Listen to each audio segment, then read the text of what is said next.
வணக்கம் மாணவர்களே. இன்று நாம் பார்க்க போகிறது வேறு அறிவியல்ல 24வது பாடமான சூழ்நிலை அறிவியல். இதை பார்த்து நம்ம பார்க்க போறோம். இந்த பாடத்துல என்ன பார்க்க போறோம்னா சூழ்நிலை அறிவியலை பற்றி விளக்கமாக பார்க்க போகிறோம். பார்த்தோன்னா இந்த இயற்கையில் காணப்படக்கூடிய அனைத்து வளங்களும் தன்னைத்தானே புத்துணர்ச்சியுடன் புதுப்பித்துக் கொள்ளக்கூடிய திறன் வாய்ந்ததுன்னு யார் சொல்றாங்கன்னா ஹெலன் கெல்லர் சொல்றாங்க. என்ன சொல்றாங்கன்னா இயற்கையானது தன்னைத்தானே புதுப்பித்துக் கொள்ளக்கூடிய திறன் வாய்ந்ததுன்னு யார் சொல்றாங்கன்னா ஹெலன் கெல்லர் அப்படி சொல்றாங்க. பார்க்க இயற்கையின் கூறுகள் அனைத்துமே தொடர்ச்சியாக உரிமாறிக்கொண்டும் மாறிக்கொண்டும் இருக்கிறது. இயற்கையினுடைய அனைத்து கூறுகளும் என்ன ஆகுதுன்னா தொடர்ச்சியாக பரிமாறிக்கொண்டு உருமாறிக்கொண்டும் இருக்கிறது சொல்றாங்க. இப்ப சூழ்நிலை பெரிய நமக்கு சில அறிவுகளை கொடுக்குதுன்னு சொல்லலாம். எப்படி சொல்லலாம்னா இயற்கை நிகழ்வுகள் பற்றிய அறிவையும் மனிதனின் தலையிட்டால் சூழ்நிலை ஏற்படக்கூடிய விளைவுகளையும் அதற்கான தீர்வுகளையும் சூழ்நிலை அறிவியல் நமக்கு தருகிறது. சூழ்நிலை ஏற்படக்கூடிய மனிதன் தலையிட்டு என்னென்ன பாதிப்புகள் ஏற்படும் அதுக்கான தீர்வுகள் என்ன அப்படிங்கிறதும் சூழ்நிலை அறிவியல் நமக்கு உணர்த்துகிறது. பல்வேறு சூழ்நிலை சார்ந்த பிரச்சனைகளான காடுகள் அழித்தல், மாசுபாடு, பூமி வெப்பமயமாதல், நிலச்சரிவு, பாலைவனமாதல், வறட்சி, இது எல்லாமே உலகம் முழுவதும் தற்போது மக்கள் எதிர்கொண்டு வரக்கூடிய முக்கியமான பிரச்சனைகள் சொல்லலாம். இப்போ வறட்சி அதிகமா இருக்கு, வெள்ளம் அதிகமா இருக்கு, நிலச்சரிவு அதிகமா இருக்கு, மழைப்பொழிவு அதிகமா இருக்கு, மழைப்பொழிவு குறைவா இருக்கு, வறட்சி அதிகமா இருக்கு, பாலைவனமாக இந்த போன்ற பிரச்சனைகள் உலகத்தில் இருக்கக்கூடிய மக்கள் அனைவரும் சந்திச்சு வரக்கூடிய முக்கியமான பிரச்சனைகள் அப்படின்னு சொல்லலாம். இதுல என்ன பண்ணா மக்கள் சந்திச்சிருக்கூடிய பிரச்சனைகள் சொல்லலாம். இப்படி பார்த்து இயற்கை வளங்கள் யாவும் பார்த்தீங்கன்னா மீண்டும் மறுசுழற்சி செய்யப்பட்டு இயற்கை வளங்கள் யாவும் மீண்டும் மறுசுழற்சி செய்யப்பட்டு இந்த உயிர் கோளத்தை வந்து அடைந்தது சொல்லலாம். அப்படி இருந்தாலுமே மனிதனின் தலையீட்டின் காரணமாக சூழ்நிலை ஏற்படைய பாதிப்புகளால மனிதன் செய்யக்கூடிய பாதிப்புகளை எப்படி குறைக்கிறது, அந்த பாதிப்புகளை எப்படி உட்பாடுறது அப்படிங்கிறதுக்கான ஒரு விழிப்புணர்வு இந்த பாதிப்புகள் நமக்கு உணர்ந்தது. இப்போ நல்ல விவசாயம் பண்ணிட்டு இருக்காங்க, பாலைவனம் ஆயிடுது, வறட்சி ஆயிடுது, இந்த மாதிரி பாதிப்புகள் நமக்கு என்ன உணர்ந்ததுன்னா சூழ்நிலை பாதிக்கக்கூடிய வகையில மனிதர்கள் செயல்படக்கூடிய விதத்தை எப்படி குறைக்கிறது, எப்படி திருத்துறது அப்படிங்கிறதுக்கான விழிப்புணர்வு நமக்கு இந்த சூழ்நிலை நமக்கு கொடுக்கிறதுன்னு சொல்லலாம். இப்போ பார்த்தோம் அப்படின்னா எல்லா உயிரினங்களும் அதாவது தாவரங்களாலும் சரி விலங்குகளாக இருந்தாலும் சரி தங்களுக்குள்ளாக இடைவெளி கொடுத்து இன்டராக்ஷன் பேர் சொல்றாங்க. எல்லா உயிரினங்களும் தங்களுக்குள்ளாக ஒரு இடைவெளி குறைந்து ஒரு குறிப்பிட்ட சூழ்நிலையை எதிர்கொள்ளும் வகையில் தங்கள் புறத்தோற்றத்தில் உள்ளமைப்பில் உடல் செயலில் இனப்பெருக்கத்தில் பல்வேறு மாற்றங்களை கொண்டு வருகிறது. தாவரங்கள் விலங்குகளும் தங்கள் உயிரினர்கள்னா அந்த புறத்தோற்றத்திலையும் வெளித்தோற்றத்திலையும் உள்ளமைப்பிலையும் உடல் செயல்களையும் இனப்பெருக்க செயல்களையும் பல்வேறு மாற்றங்களை ஏற்படுத்திக் கொள்கின்றன. அப்பதான் சூழ்நிலை சமாளிச்சு வளர முடியும். அதுக்காக பல்வேறு மாற்றங்களை கொண்டு வருகின்றன அப்படின்னு சொல்லலாம். அது மட்டும் இல்லாம இந்த பாடத்துல என்ன படிக்க போறோம் அப்படின்னா உயிர் பொறி வேதி சுழற்சினா என்ன, தாவரங்களுக்கும் விலங்குகளுக்கும் எந்த மாதிரியான தகவமைப்புகள் இருக்கு, தாவரங்கள் விலங்குகளுக்கு உயிர் வாழ்வதற்கு என்னென்ன தகவமைப்புகள் இருக்கு, நீர் சுழற்சினா என்ன, அதாவது நீர் எப்படி சுத்திகரிக்கப்படுது, நீர் எப்படி சுத்திகரிக்கப்படுது, நீர் எப்படி பாதுகாக்கப்படுது அப்படிங்கிறது பாடத்தை நம்ம விரிவாக பார்க்க போகிறோம். உயிர் வேதி சுழற்சினா என்னன்னு பார்ப்போம். தாவரங்கள் விலங்குகளுக்கு வாழ்வதற்கான அமைப்புகள் எப்படி இருக்கு, நீர் எப்படி சுத்திகரிக்கிறாங்க, அதை வந்து இல்லாம எப்படி நீர் பாதுகாக்கணும் அப்படிங்கிறத பத்தி இந்த பாடத்தை விரிவாக பார்க்க போகிறோம். முதல்ல நம்ம பார்க்க போறது என்ன அப்படின்னா உயிர் வேதி சுழற்சிகள்னா என்ன, இங்கிலீஷ்ல சொல்றாங்க பயோ ஜியோ கெமிக்கல் சைக்கிள் அப்படின்னு இங்கிலீஷ்ல சொல்லுவோம். இப்போ பயோ அப்படின்னா என்ன அர்த்தம்னா உயிர், ஜியோனா புவி. இப்போ உயிரினத்துக்கும் புவிக்கும் இடையே பொருட்கள் பரிமாறி கொள்ளப்படுறதுக்கு பேர் என்ன சொல்றோம், உயிர் புவி வேதிய சுழற்சிகள் அப்படின்னு சொல்லுவோம். அதாவது பார்த்தோம்னா உயிரிகள் காணப்படக்கூடிய பூமியின் ஒரு பகுதி தான் நம்ம என்னன்னு சொல்றோம்னா உயிர் கோளம். உயிரிகள் காணப்படக்கூடிய பூமியின் ஒரு பகுதி தான் என்னன்னு சொல்றோம்னா உயிர் கோளம். இந்த உயிர் கோளத்தில் காணப்படக்கூடிய காரணிகளை 2 வகையாக பிரிக்கலாம். ஒன்று உயிருள்ள காரணிகள், மற்றொன்று உயிரற்ற காரணிகள். உயிருள்ள உயிருள்ள தாவரங்களும் விலங்குகளும் உயிருள்ள காரணிகள் அடங்கலாம். உயிருடன் இருக்கக்கூடிய தாவரத்தையும் உயிருடன் இருக்கக்கூடிய விலங்குகளும் எந்த அளவுதான் உயிருள்ள காரணிகள் அடங்குது. உயிரற்ற காரணிகள் பார்த்தா இது உயிர் கிடையாது. அப்ப என்ன இருக்குன்னா வெப்பம், அழுத்தம், நீர், மண், காற்று மற்றும் சூரிய ஒளி ஆகியன உயிரற்ற காரணிகளில் உள்ளடங்குகிறது. சூரிய ஒளியில் வரக்கூடிய வெப்பம், அப்புறம் நிறம் சொல்லக்கூடிய மண், நீர், காற்று, இது எல்லாத்துக்கும் என்ன கிடையாது, உயிர் கிடையாது. அது வந்து உயிரற்ற காரணிகள் அப்படின்னு நம்ம சொல்லுவோம். இந்த உயிரற்ற காரணிகள் வந்து உயிரினங்களுடைய வாழும் திறனையும் அவங்களுடைய இனப்பெருக்க திறனையும் பாதிக்கிறது. இந்த காரணிகள் தான் உயிரினங்களுடைய வாழும் திறனையும் அவங்க இனப்பெருக்க செய்யக்கூடிய திறனையும் பாதிக்கிறது சொல்லலாம். பார்த்தோம்னா உயிருள்ள காரணிகளுக்கும் உயிரற்ற காரணிகளுக்கும் இடையே, இந்த உயிருள்ள காரணிகளுக்கும் உயிரற்ற காரணிகளுக்கும் இடையே தொடர்ச்சியாக இடைவெளி நடைபெறுவதால் இந்த உயிருள்ள அந்த உயிர் கோளம் ஒரு நிலையான செயல்படும் அழகாக இருக்குன்னு சொல்லலாம். இந்த உயிருள்ள காரணிகளும் உயிரற்ற காரணிகளுக்கும் இடையே ஒரு தொடர்ச்சியாக இடைவெளி நடைபெறுவதால் இந்த உயிருள்ளகமானது எப்போதும் ஒரு நிலைத்த செயல்படும் திறனுடைய ஒரு அமைப்பாக இருக்கு. என்ன அப்படின்னா உயிர் கோளம்னா உயிர்கள் வாழக்கூடிய ஒரு உயிர் ஒரு பகுதி சொல்லிருக்கா. உயிர் கோளம் செயல்படும் நிலையில இருக்குன்னா உயிருள்ள காரணிகளுக்கு உயிரற்ற காரணிகளுக்கு இடையே ஒரு தொடர்ச்சியான இடைவெளி இன்டராக்ஷன் நடக்குதுன்னு சொல்றாங்க. பார்த்தா உயிருள்ள காரணிகளுக்கு உயிரற்ற காரணிகளுக்கு இடையே பார்த்தா ஊட்டச்சத்துக்கள் தொடர்ச்சியாக பரிமாறிக்கொள்ளப்படுது. அப்படின்னா இந்த ஊட்டச்சத்துக்கள் உயிருள்ள காரணிகளுக்கு உயிரற்ற காரணிகளுக்கு உயிருள்ள காரணிகளுக்கும் என்னன்னா இந்த ஊட்டச்சத்துக்கள் பரிமாறிக்கொள்ளப்படுது. அதனால இந்த சுழற்சிக்கு நம்ம பேர் என்னன்னு சொன்னா உயிர் புவி வேதி சுழற்சி சொல்லுவோம். உயிருள்ள காரணிகளுக்கும் உயிரற்ற காரணிகளுக்கும் இடையே தொடர்ச்சியாக ஊட்டச்சத்துக்கள் பரிமாறிக்கொள்ளப்படுறதுனால அதுக்கு பேர் உயிர் புவி வேதி சுழற்சிகள் அப்படின்னு சொல்லுவோம். அந்த உயிர் புவி வேதி சுழற்சிகள்ல என்னென்ன சுழற்சி காணப்படுறதுன்னா நீர் சுழற்சி, நைட்ரஜன் சுழற்சி, கார்பன் சுழற்சி, ஒரு 3 வகையான சுழற்சிகள் நம்ம விரிவாக பார்க்க போறோம். நீர் சுழற்சி, நைட்ரஜன் சுழற்சி, கார்பன் சுழற்சி, ஒரு 3 வகையான சுழற்சிகள் நம்ம பார்க்க போறோம். முதல்ல நம்ம பார்க்க போறது நீர் சுழற்சினா என்ன? நீர் சுழற்சி என்பது பூமியின் மேற்பரப்பின் மீது நீரின் தொடர்ச்சியான இயக்கத்தை குறிக்கிறது. நீர் சுழற்சி என்ன அப்படின்னா பூமியோட மேற்பரப்பு இருக்கு இல்லையா, அதன் மீது நீர் எவ்வாறு இடம்பெயர் செய்யுது, எப்படி அது நடக்குது அப்படிங்கிறத பார்த்து படிக்கிறது தான் நீர் சுழற்சி சொல்லுவாங்க. அப்ப நீர் சுழற்சி என்பது பூமியின் மேற்பரப்பில் நீரின் தொடர்ச்சியான ஒரு இயக்கத்தை குறிக்கிறது அப்படின்னு சொல்லணும்னா நீர் சுழற்சி சொல்லலாம். அப்ப நீர் சுழற்சியில பார்த்தா நீரானது ஒரு தேக்கிடத்திலிருந்து மற்றொரு தேக்கிடத்திற்கு தொடர்ச்சியாக பரிமாறிக்கொள்ளப்படுகிறது. ஒரு இடத்துல இருந்து நீரான தொடர்ச்சியாக பரிமாறிக்கொள்ளப்படுது.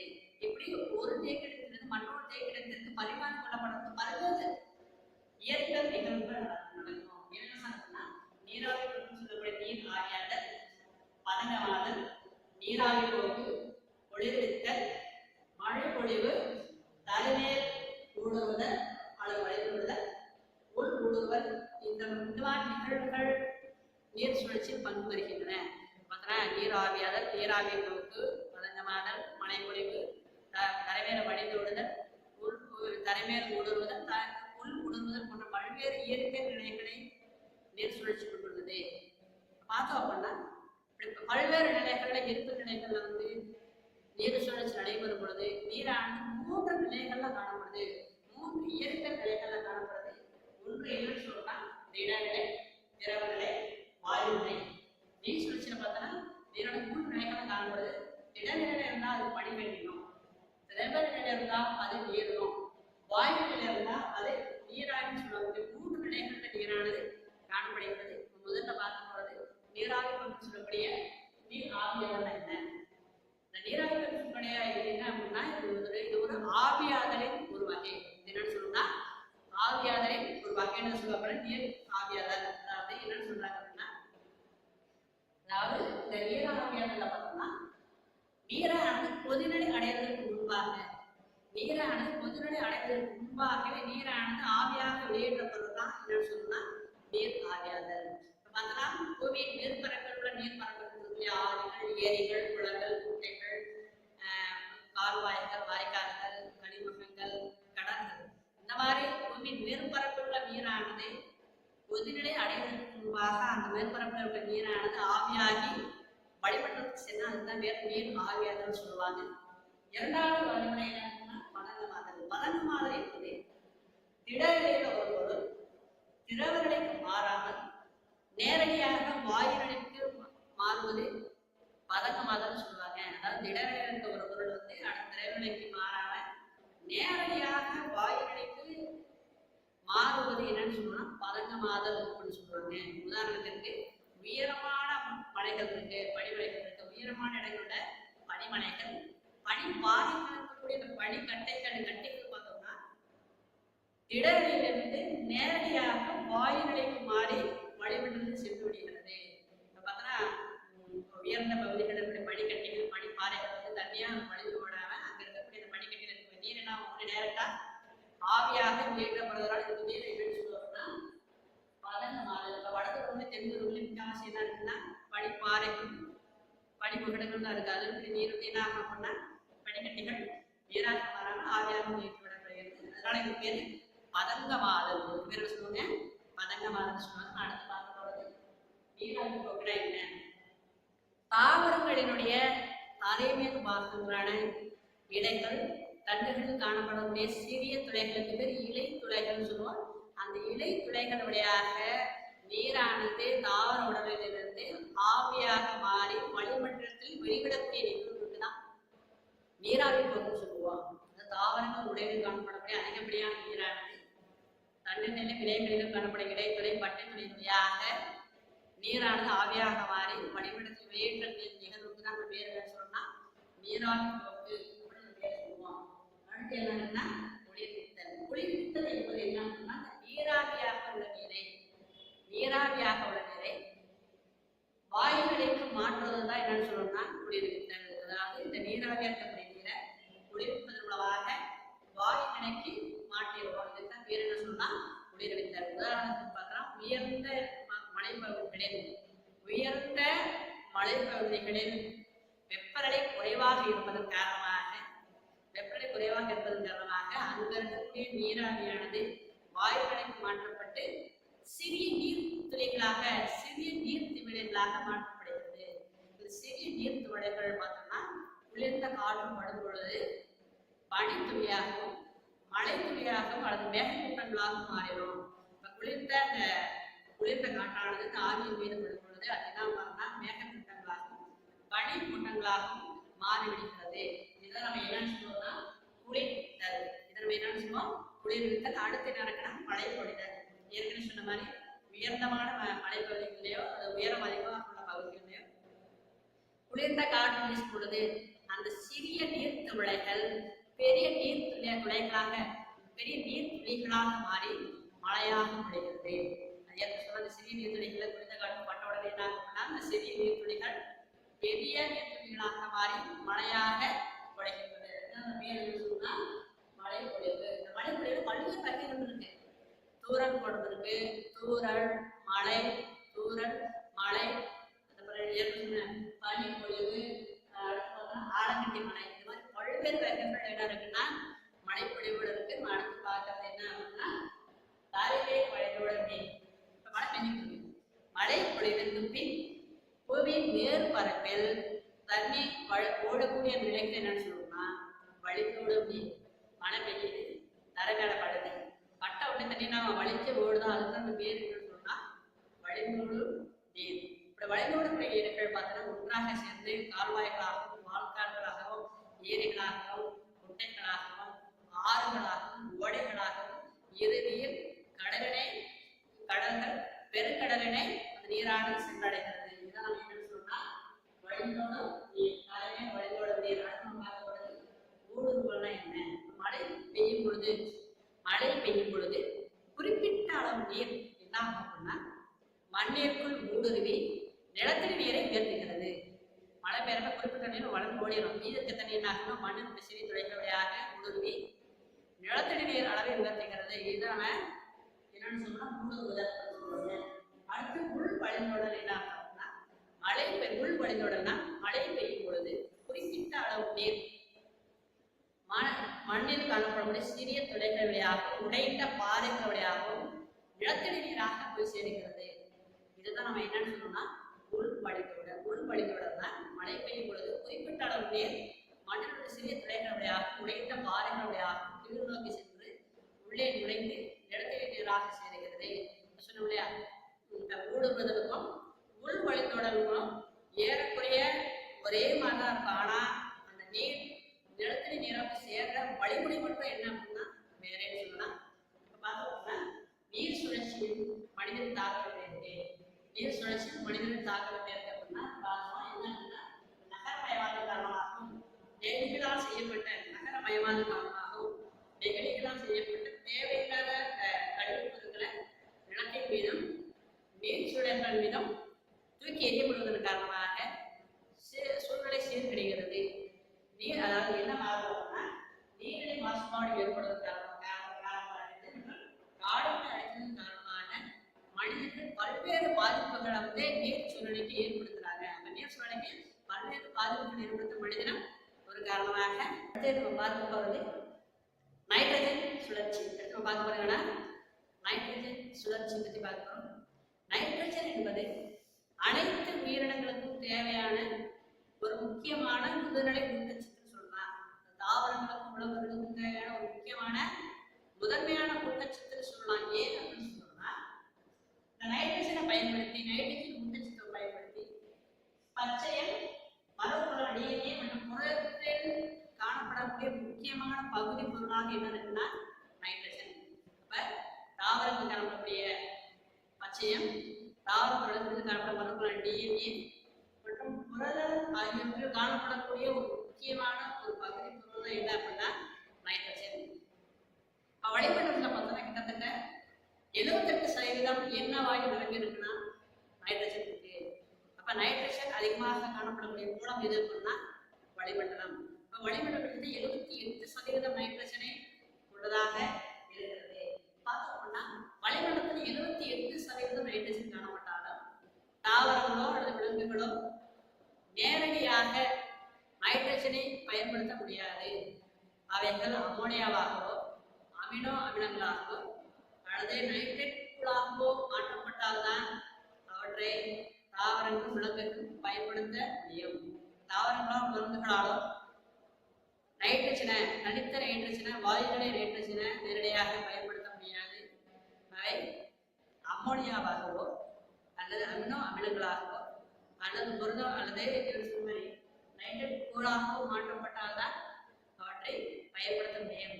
ஆக நைட்ரஜன் உட்களாகவோ அமோனியாவாகவோ அமிலமாக மாற்றணும்னா பல்வேறு நிகழ்வுகள் நடைபெறணும். இப்ப நைட்ரஜன் பல்வேறு நிகழ்வுகள் இருக்கு. ஒவ்வொன்றா நம்ம பார்ப்போம். முதல்ல நம்ம பார்க்க போறது என்ன அப்படின்னா நிலைநிறுத்தம். நைட்ரஜன் நிலைநிறுத்தம்னா என்னன்னு பார்ப்போம். அதாவது நைட்ரஜன் நிலைநிறுத்தக்கூடிய பாக்டீரியாக்கள், அதாவது என்ன சொல்றோம்னா வளிமண்டலத்தில் காணப்படக்கூடிய செயல்படாத நிலையில் இருக்கக்கூடிய வாயு நிலை நைட்ரஜன் உயிரினங்களை பயன்படுத்தக்கூடிய வகையில் உயிரினங்கள் பயன்படுத்தக்கூடிய வகையில் செயல்படக்கூடிய நைட்ரஜன் கூட்டுப் பொருளாக மாற்றக்கூடிய நிகழ்வு தான் என்னன்னு சொல்லணும் நைட்ரஜன் நிலைநிறுத்தம் அப்படின்னு சொல்லுவோம். இப்ப வாயு மண்டலத்திலே காணப்படக்கூடிய செயல்படாத நிலையில் இருக்கக்கூடிய தனித்த நைட்ரஜனை தாவரங்கள் விலங்குகள் பயன்படுத்தக்கூடிய அளவில் செயல்படக்கூடிய நைட்ரஜன் பொருளாக மாற்றக்கூடிய நிகழ்வு தான் நைட்ரஜன் நிலைநிறுத்தம் சொல்வது. யார் செய்யறாங்க?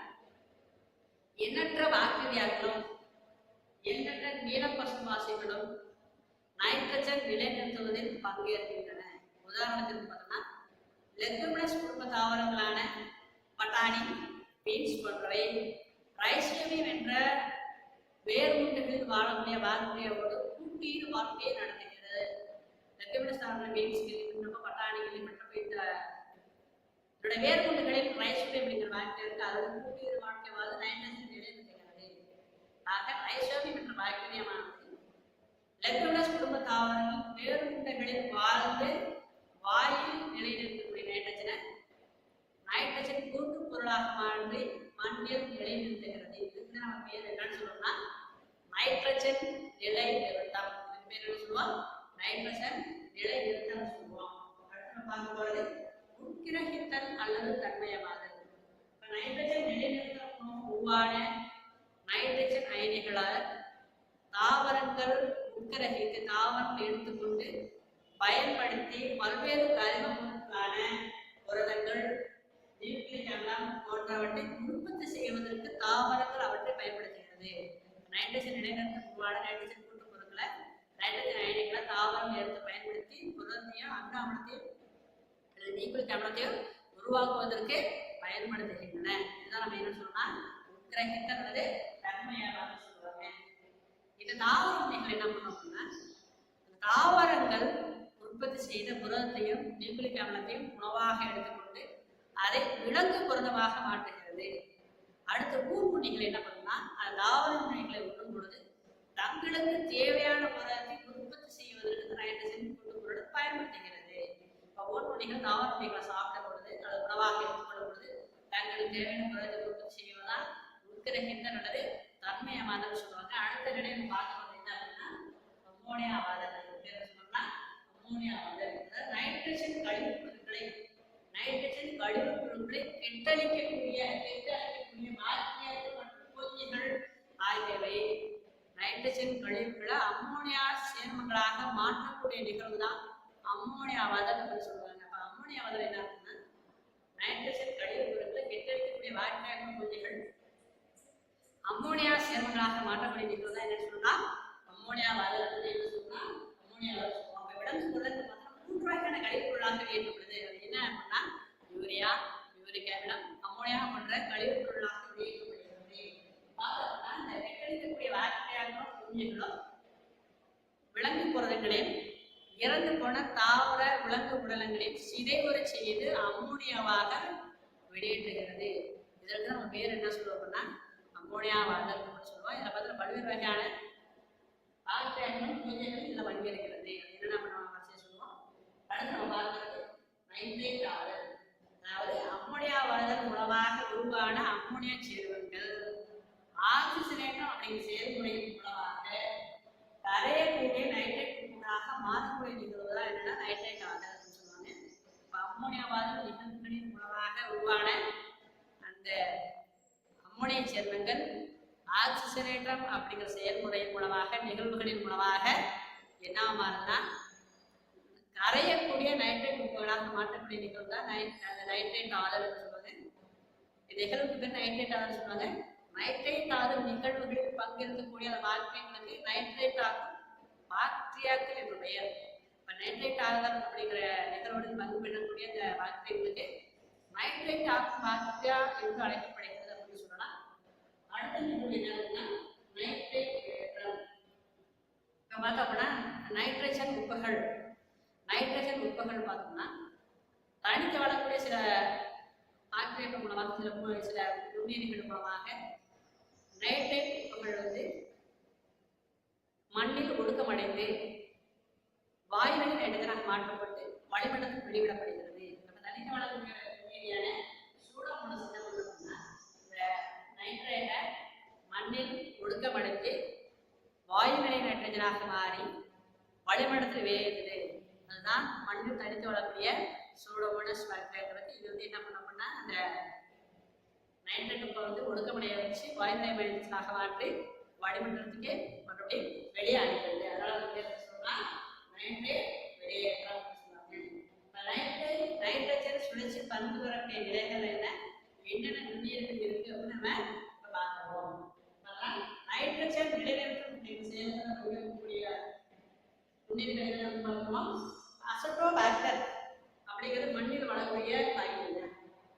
ரைசோபியம் அப்படிங்கிறது என்ன அப்படின்னா வேர்மூடுகளில் வாழக்கூடிய பாக்டீரியா. நாஸ்டாக் அப்படிங்கிறது நீலப்பசு பாசி. மூன்றுமே என்ன அப்படின்னா நைட்ரஜன் நிலைநிறுத்த பங்கேற்கக்கூடிய நுண்ணுயிர்கள். அடுத்து பார்த்தா அம்மோனியாவில் பங்கேற்கக்கூடிய பாக்டீரியா பார்த்தா கெட்டழிக்கக்கூடிய பாக்டீரியா. கெட்டழிக்கக்கூடிய பாக்டீரியாக்கள் மற்றும் பூஞ்சைகள் அம்மோனியாவை நிகழ்ச்சி பங்கேற்கிறது. அடுத்து பார்த்தது நைட்ரேட் ஆதல். நைட்ரேட் ஆதலில் பங்கேற்கக்கூடிய பாக்டீரியா பேர் என்ன சொன்னோம் அப்படின்னா நைட்ரேட் ஆகும் பாக்டீரியாக்கள். இதில் பாருங்க நைட்ரோசோமோனாஸ், நைட்ரோபாக்டர், நைட்ரோசோமோனாஸ், நைட்ரோபாக்டர். அடுத்து பார்த்தோம்னா நைட்ரேட் ஏற்றம். மண்ணில் தனித்து வாழக்கூடிய சூடோமோனாஸ் அப்படிங்கிற நுண்ணுயிர் நைட்ரேட் வெளியீட்டுக்கு பங்கேற்கக்கூடிய நுண்ணுயிர் சொல்லலாம். நைட்ரஜன் நிலைநிறுத்தல பார்த்தோம்னா அசிட்டோபாக்டர், ரைசோபியம், நாஸ்டாக் கார்பன் இருக்கிறது. அம்மோனியாவில் நிகழ்வு பாக்டீரியாக்கள் பூஞ்சைகள் பங்கேற்கிறது. நைட்ரேட்டால் நிகழ்வு நைட்ரோசோமோனாஸ் நைட்ரோபாக்டீரியம் பங்கேற்கிறது பங்கேற்கிறது. நைட்ரேட் வெளியேற்றத்திற்கு தனித்து வளரக்கூடிய மனிதன் தனித்து வளர்ந்து சூடோமோனாஸ் அப்படிங்கிற உயிரி பங்கேற்கிறது. மனிதனின் தாக்கம் பார்க்கும்போது நைட்ரஜன் சுழற்சியில் மனிதனின் தாக்கம் எப்படி இருக்குங்கிறத பார்க்கணும். படிம எரிபொருட்கள் எரிப்பதாலும் பெட்ரோல் டீசல் போன்ற படிம எரிபொருட்கள் எரிப்பதாலும் நைட்ரஜன் அடிப்படையாக கொண்ட உரங்களை விவசாய நிலையில் பயன்படுத்துவதன் காரணமாகவும் உயிரி நைட்ரஜன் அளவு வளிமண்டலத்திலும் மண்ணிலும் அதிகரிக்கிறது. அப்படின்னா உயிரி நைட்ரஜன் அளவு அதிகமாகிறது. அது மட்டும் இல்லாம விவசாய நிலங்களில் நைட்ரஜன் சார்ந்த உரங்களை பயன்படுத்துவதன் காரணமாக மழை பெய்யும் பொழுது மற்ற காரணிகளாலும் விவசாய நிலத்தில் இருக்கக்கூடிய நைட்ரஜன் சத்தானது கால்வாய்கள் மூலமாகவும் ஆறுகள் ஏரிகள் குளங்கள் மூலமாகவும் கடல்களில் பெருங்கடல்களையும் அடைகிறது. இவ்வாறு கடல்களில் பெருங்கடல்களையும் அடைவதன் காரணமாக நீர்நிலைகளில் நைட்ரஜன் சத்து அதிகமாக்குவதன் காரணமாக உணவு வலையின் அமைப்பில் மாற்றங்கள் ஏற்படுகிறது. இதனால என்ன ஆகுதுன்னா உணவு வலையின் மாற்றங்கள் ஏற்பட்டு உயிரினங்கள் அழிவதற்கு வாய்ப்புகள் ஏற்படுகிறது மற்றும் வாழிடங்கள் அழிவதற்கான வாய்ப்புகள் ஏற்படுகிறது. அது மட்டும் இல்லாம உயிரினங்களின் பல்வகை தன்மையும் பாதிக்கப்படுகிறது. படிமை இருப்பதன் காரணமாகவும் நைட்ரஜன் சார்ந்த உரங்களை பயன்படுத்துவதன் காரணமாகவும் மண்ணிலும் நீரிலும் பார்த்தோம்னா உயிரி நைட்ரஜன் இருப்பு அதிகமாகிறது. அது மட்டும் இல்லாமல் பல்வேறு வழிகளில் விவசாயத்தில் பயன்படுத்தக்கூடிய நைட்ரஜன் உரமானது நீர்நிலைகள் வழியாக ஆறுகள் ஏரிகள் குளங்கள் குட்டைகள் கால்வாய்கள் மற்றும் கடல்களை அடைந்து உணவு வலையின் அமைப்பு பாதிக்கிறது. இதனால் வாழிடம் அளிக்கப்படுது. சுற்றுச்சூழல் சீர்கேடுகள் தான் நைட்ரஜன் சுழற்சியில் மனிதனின் தாக்கம் அப்படின்னு சொல்லலாம். அடுத்து நம்ம பார்த்து போறது கார்பன் சுழற்சி என்ன நம்ம பார்க்க போறது கார்பன் சுழற்சி.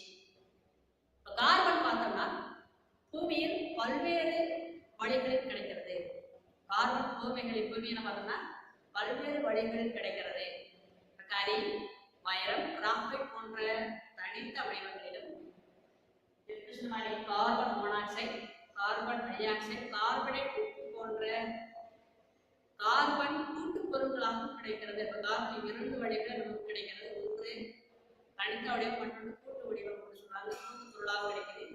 மற்ற carbon di oxide, carbon monoxide, carbon உப்பு வந்து கார்பனை மூலப்பொருள் அளவு கூட்டு வடிவம் சொல்லலாம். சொல்ல கரி, வைரம், கிராஃபைட்னா கார்பன் தனித்த வடிவம் சொல்லலாம். கார்பன் கூட்டு பொருட்கள் பார்த்தோம்னா தாவரங்கள் விலங்குகளும் எதற்கு பயன்படுத்தினால் சில கரிமங்களை உற்பத்தி செய்வதற்கு பயன்படுத்துகிறது. புரதம், நியூக்ளிக் அமிலம் போன்ற கார்பன் கூட்டு பொருட்கள் கலந்த ஒரு கலவையை உருவாக்குவதற்கு பயன்படுகிறது. அனைத்து தாவரங்களும் கார்பனோட கார்பன் கூட்டு பொருளை உருவாயிருக்கிறதுன்னு சொல்லலாம். பார்க்க போனா முதல்ல பார்த்தோம்னா வளிமண்டலத்தில் காணப்படக்கூடிய கார்பன் டை ஆக்சைடானது ஒளிச்சேர்க்கை என்ற நிகழ்வுகளின் மூலமாக கார்பன் சுழற்சி நுழைகிறது. அதாவது கார்பன் டை ஆக்சைடு வளிமண்டலத்தில் ஒளிச்சேர்க்கை நிகழ்வு மூலமாக தாவரங்களுக்குள் நுழைந்து மாவு பொருளாக சேமிக்கப்படுகிறது. அது பேர் என்னன்னு சொன்னா கார்போஹைட்ரேட். இந்த கார்போஹைட்ரேட் என்ன ஆகுதுன்னா தாவரங்களை தாவர உண்ணிகள் உணவாக உட்கொள்ளும் பொழுது இந்த மாவுக்கான கார்போஹைட்ரேட் தாவர உண்ணிகள் விலங்கு உண்ணிகள் தாவர உண்ணிகள் உட்கொள்ளும் பொழுது அந்த மாவுக்கான விலங்கு உண்ணிகளுக்கு கடத்தப்படுகிறது. இவ்வாறு கார்பன் கொண்ட பொருள் பல்வேறு உயிருக்கு கடத்தப்படுகிறது. அதே போல சுவாசித்தல் என்ற நிகழ்வுகளின் மூலமாக கார்பன் டை ஆக்சைடானது வளிமண்டலத்திற்கு நேரடியாக விலங்குகள் மூலமாக வெளியேற்றப்படுகிறது. மற்றும் எரிமலை வெடிப்பின் காரணமாக, அதாவது எரிமலை சிதைவின் காரணமாக, படிம எரிபொருட்களை எரிப்பதன் காரணமாகவும் கார்பன் கூட்டு பொருளான கார்பன் டை ஆக்சைடாக வளிமண்டலத்திற்கு வெளியேற்றப்படுகிறது. அது மட்டும் இல்லாம இறந்து போன தாவர விலங்கு உடல்களை சிதைக்கும் பொழுது கார்பன் டை ஆக்சைடான வளிமண்டலத்துக்கு வெளியேற்றப்படுகிறது. பல்வேறு வடிவங்கள்ல கார்பன் டை ஆக்சைடு வந்து உயிரிழப்புகள் முடிஞ்சதுக்கு அப்புறம் அவங்க இறந்து மக்கி போனதுக்கு அப்புறம் என்ன கார்பன் அதே போல வளிமண்டலத்துக்கு சென்று விடுகிறது. கார்பன் சுழற்சி சொல்லுவோம். கார்பன் சுழற்சியில் மனிதன் தாக்கம் என்ன அப்படின்னு பார்க்கணும். காடுகள் அழைப்பதன் காரணமாகவும் எரிபொருட்களை எரித்தல் காரணமாகவும் அதிகளவு கார்பன் டை ஆக்சைடு வளிமண்டலத்துக்கு சென்று அடைகிறது. காடுகளை அழிப்பதன் காரணமாக எரிபொருட்கள் வடிவமைப்பு எரித்து நம்ம செல்வதன் மூலமாகவும் அதிகளவு கார்பன் டை ஆக்சைடு எல்லாம் வளிமண்டலத்துக்கு போகிறது. கார்பன் டை ஆக்சைடு வளிமண்டலத்தில் அளவு அதிகரிக்கும் பொழுது பல்வேறு பிரச்சனைகள் வருகிறது. ஏன் அப்படின்னா இந்த கார்பன் டை ஆக்சைடு அப்படிங்கிறது ஒரு பசுமை இல்ல வாயு, இருக்கக்கூடிய ஒரு பசுமை இல்ல வாயு சொல்லுவாங்க. இந்த பசுமை இல்ல வாயுவான கார்பன் டை ஆக்சைடு வளிமண்டலத்தில் அளவு அதிகரிக்கும் பொழுது பூமி வெப்பமயமாக ஏற்படுகிறது. அது மட்டும் இல்லாம இந்த பூமி வெப்பமயமாக மட்டும் இல்லாம இது ஒரு பசுமை இல்ல வாயுவா இருக்கிறதுனால பசுமை இல்ல நிலையிலும் பூமி வெப்பமடைவதில் யார் கொண்டு வராங்க அப்படின்னா கார்பன் டை ஆக்சைடு வடிவில் இருக்கிறது காரணமாகும், காடுகள் அழிப்பதன் காரணமாகும் கார்பன் டை ஆக்சைடு அளவு வளிமண்டலத்தில் அதிகமாகும். இந்த பசுமை இல்ல வாயுவா இருக்கிறதுனால பூமி வெப்பமாக இருக்கும். பசுமை இல்ல வாயுவான பசுமை இல்ல விளைவுகளை உருவாக்குவதற்கும் கார்பன் டை ஆக்சைடு ஒரு காரணமாக இருக்கு. இது அனைத்துமே யார் சார்ந்ததுன்னா மனிதன் ஒரு காரணமாக இருக்கு. ஏன் அப்படின்னா காரணம் சொல்லியவே பூமி வெப்பமானதுக்கும் மற்றும் பருவநிலை மாறுபாடு ஏற்படுத்தும் மற்றும் பசுமையில விளைவு ஏற்படுத்தி ஒரு காரணமாக